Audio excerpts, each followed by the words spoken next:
Alright, so Dillian Whyte turned this fight down and took on Joseph Parker. Jarrell Miller turned this fight down and he'll take on Thomas Adamek. Hughie Fury said, "What? I'll take this fight. Give me the opportunity." And Hughie Fury will now face Kubrat Pulev October, is it 24th, 25th, in Bulgaria. Dillian Whyte didn't fancy going to Bulgaria. Remember, it went to purse bids with him and Kubrat Pulev. Eddie Hearn lost the purse bid. And as I kind of said in the video maybe 2 months ago, there was no way they was going to accept Dillian Whyte going to Bulgaria for, I think it was something like £250,000. No way. Especially when you consider that he got over £1 million to fight Joseph Parker. Jarrell Miller, I need to do a video on Jarrell Miller. He really pissed me off.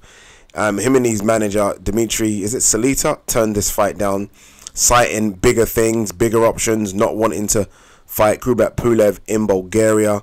Happy to do it on a neutral ground, but didn't want to fight in Bulgaria. So I expected some massive announcement for Jarrell Miller, and in the end we got 41-year-old Thomas Adamek.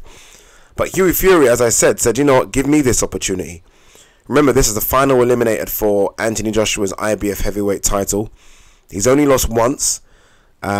It's a fight that some people thought he won. I didn't think he did. I thought he was extremely negative in that fight, but in his next fight he fought for the British title and pretty much destroyed Sam Sexton. So I think he's good enough now. I think he's good enough, he's experienced enough, and I think that he's finally stepping out of the shadows of his older cousin Tyson Fury, and he's making his own mark on boxing. And I will say this before we get into the video, I think he's got a very good chance of beating Kubrat Pulev. I really do. Kubrat Pulev is now 37. He's still good. I think we saw that against Derek Chisora, 2 years ago. But he's very inactive. He hasn't fought since he fought Kevin Johnson. I think that was, when was that? April 2017? Something like that. It was ages ago. So he would have been out of the ring a hell of a long time. And I feel like as you get older, inactivity can kill you. So I think he's there for the taking. I think it will be a massive scalp. Kubrat Pulev has been one of those boxers that have been in the top 10 for probably about 10 years. But you look at his record, and there isn't one really massive standout win there. There isn't. Ustinov maybe, Chisora. There isn't a big win there. So I feel like he's there basically because he's only lost once. Not because he's beaten some top-ranked guy. And I feel like, I don't want to say he's got a false ranking, but that's kind of where I'm going. And I feel like Hughie Fury could outbox him. If he goes toe-to-toe and tries to slug with him, then look, he'll get knocked out. And I really do believe that. I think Kubrat Pulev's got the power. But if Hughie Fury can outbox, move like he did against Joseph Parker, but engage just a bit more, I think he could go out there and do something. I think he could go out there and get a points decision. I really do. I think a lot of people are concerned that the fight's in Bulgaria. They shouldn't be. I don't know if they're concerned maybe because, you know, the scoring, and they shouldn't be because the scoring in the UK isn't great either. Some people left messages on my Twitter page talking about drug testing, and they've got to look at that. I don't want to sound negative, but they really do have to look at that. Hopefully, you know, VADA is involved, or USADA, or someone's involved, because the drug testing has to be key. But look, it's a great opportunity for Hughie Fury. It really is. He will burst right into the top 10.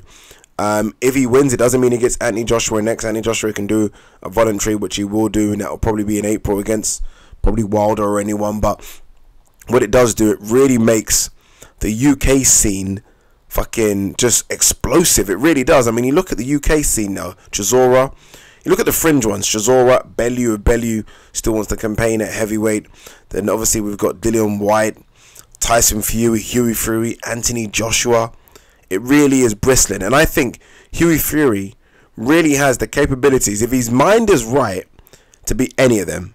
And I really do mean that. I think as a boxer, just a pure boxer, I think boxing skills, he probably has better boxing skills than any of those guys. Any of them. I mean, they can brawl and they're probably tougher than him, but boxing skills, he has better skills than any of them. I remember years ago when me and Ryan first watched Hughie Fury, we actually said he has better boxing skills, sort of fundamentals, than Tyson.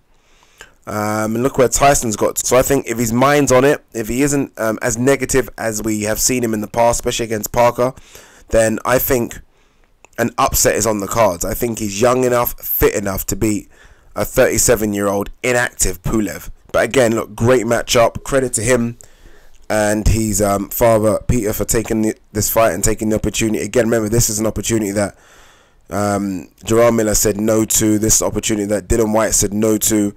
And Hughie Fury said, you know what, this is a great opportunity to put myself in the top 10. And with this win, he does put himself in the top 10. And then it really does get interesting, because I think the heavyweight division is starting to get some real depth to it. To the point where anyone in the top, I don't know, 12 right now can fight each other, and it's a good matchup. And that's what we want to see, right?